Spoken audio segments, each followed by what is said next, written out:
Moja kati ya story ambayo imekuwa highlight sana mitandaoni ni kuhusiana na huyu dada ambaye ni msanii wa Bongo Flava akijulikana kwa jina ambalo hutumia mara nyingi katika mitandao yake ya kijamii ambalo ni The Tanzania Leones. Katika kipindi cha Lavalava ambacho kilichokuwa kikirushwa Wasafi FM na kikiongozwa na dada yetu Diva. Hivyo dada huyo aliweza kuthibitisha mengi ya kwamba alikuwa katika mahusiano na mfalme Alikiba, ambapo kwa maelezo yake zaidi alisema ya kwamba aliishia kuumizwa na kuachwa. Hivyo mimi sina mengi ya kusema, ila cheki mwenyewe alichokizungumza huyu dada kwa uchungu zaidi. Lakini nataka nikuulize tena, you and Ali, what happened?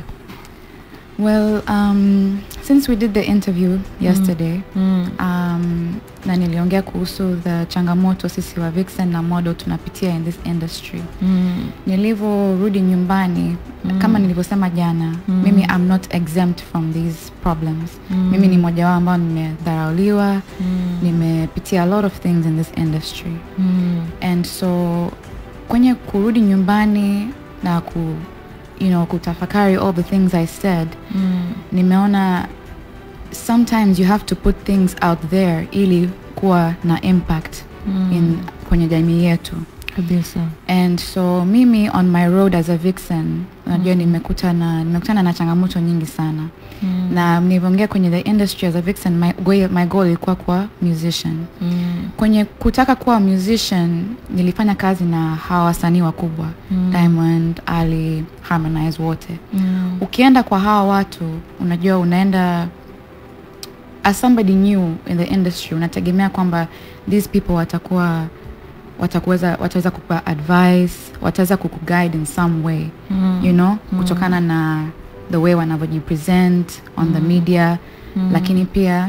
Lakini the exact opposite happened for me. You know, in fact mimi nilikuwa nimeitwa, you know, malaya, nimeambiwa, you know, you will never make it, nimeambiwa, you know, you are talentless. You know, una expect decency from people ambao you look up to them, lakini wao wanakuonyesha, you know, mad disrespect. They're disrespecting you. And so he is one of the people that has done that to me. Disrespect. Major disrespect. Okay. Major disrespect. You know, the thing is, in order for the industry kukua, we have to take our roles seriously. Hata kama kazi ni kuwa a model, kuwa a vixen, kuna heshima fulani you need to give a certain person. And yeye ni mtu ambaye through my experience naye amenionyesha kwamba not only does he disrespect women, lakini pia the way anavyojipresent kwenye jamii na the way alivyo halisi is two very different things. So I'll go straight into it ili mjue the full context of things. You said you want to share your story. Yes, I want to share my story kwa sababu I wanted kuwasaidia watu. I wanted to be pia as a cautionary tale for wadada wapya ambao wanaingia kwenye this industry. Na pia just to highlight some of the issues of this industry. So, you know, nilikuwa connected naye Ali kwa ajili ya kufanya his music video. Lakini immediately alivyopewa namba yangu, you know, alianza kuleta mambo mengine. You understand, vitu outside of work. And this happened from the very first time that nilikutana naye, yani from the very first message. All the way up until day ya shoot. The day ya shoot, yani the way I was disrespected, the things he said to me, it was almost as if I was meat or something like that. You understand? And then even after that, yani ni mtu ambaye anachukua nafasi yake to take advantage ya people who they want to move forward in this industry. Tunajua his reputation, tunajua what he's known for, tunajua the kind of guy he is.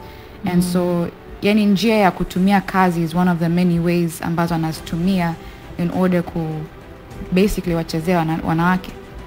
Okay. And this is an issue that as a public figure it needs to be addressed. You understand? So yeye alitumia hiyo njia ya kazi from the time he was married. Alikuwa anani approach wanting to be with me, lakini kwa sababu he was still married, ever kubali.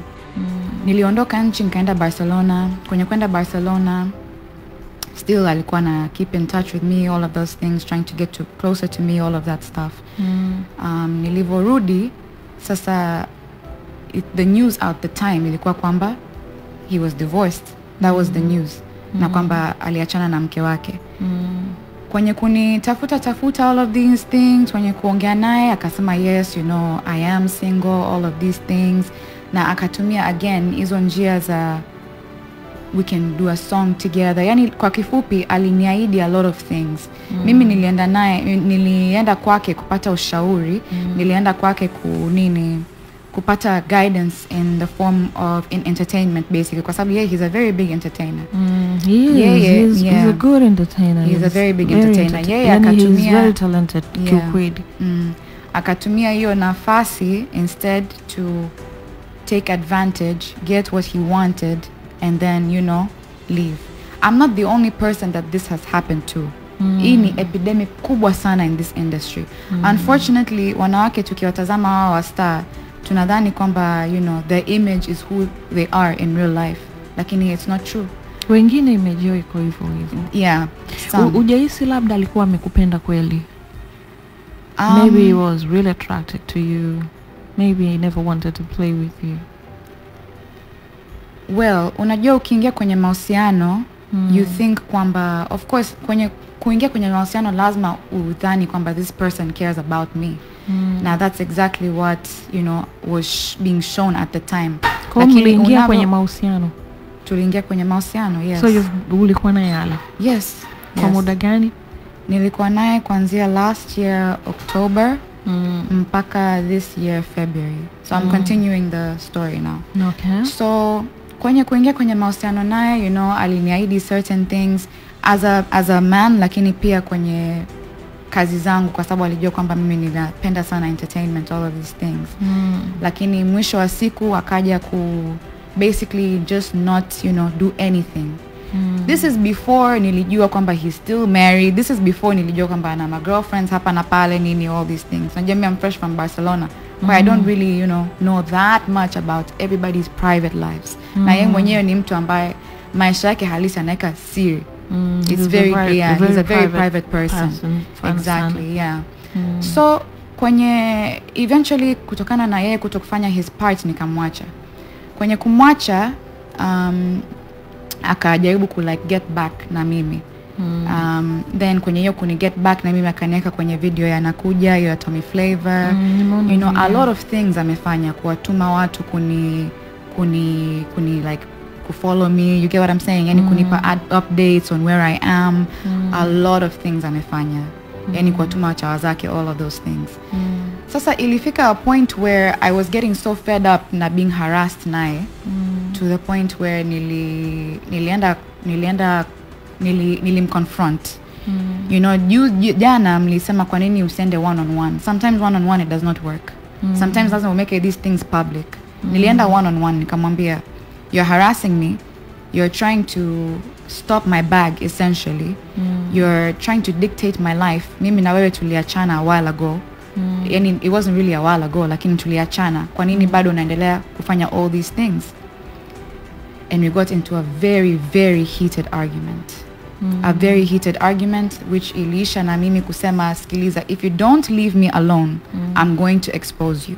I'm not just going to expose what happened between mimi na wewe. I'm going to expose everything else that I know about you. I don't need to say everything else that there is about him, because I'm sure you've heard from people kama, you know, Gigi Money, all of these people who are saying a lot of things. I don't need to go into so much detail about him and his life. And so kwenye hiyo kaniomba msamaha, tukarudiana. Kwenye kurudiana, this was in February. Shortly after again akanizingua, because again alitakiwa niweke kwenye video ya Mahaba. And then tulitakiwa kufanya a song together, right? And then pia kwenye mambo za hela nini, I think you complained pia kwamba he's cheap, so there was that as well. So nikamwacha. Kwenye kumwacha, with time ndo hivyo nikaja kusikia kuhusu huyu, nikaja kusikia kuhusu yule, na nikaja kupata the biggest bombshell of all, which is that he was still legally married. To me it's like, you know, hiyo imeshapita, you know. But why unatumia nafasi yako kutake advantage ya wanawake? Alafu that's not even all. Kwenye hiyo kutake advantage ya wanawake kuna niliambiwa by him kwamba I'm a whore, niliambiwa by him I'm a bitch, niliambiwa by him I'm not gonna make it in this industry. Aliniambia a lot of things. I really cannot, when I think about everything that I went through, I literally, my heart it's crushed. It's literally crushed. I've had to go to therapy. Really? Yes. Pole.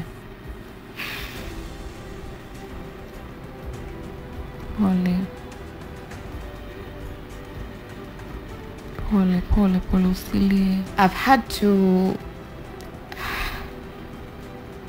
when I said in my story kwamba nimeumia and I'm in a healing journey, it really is not a joke.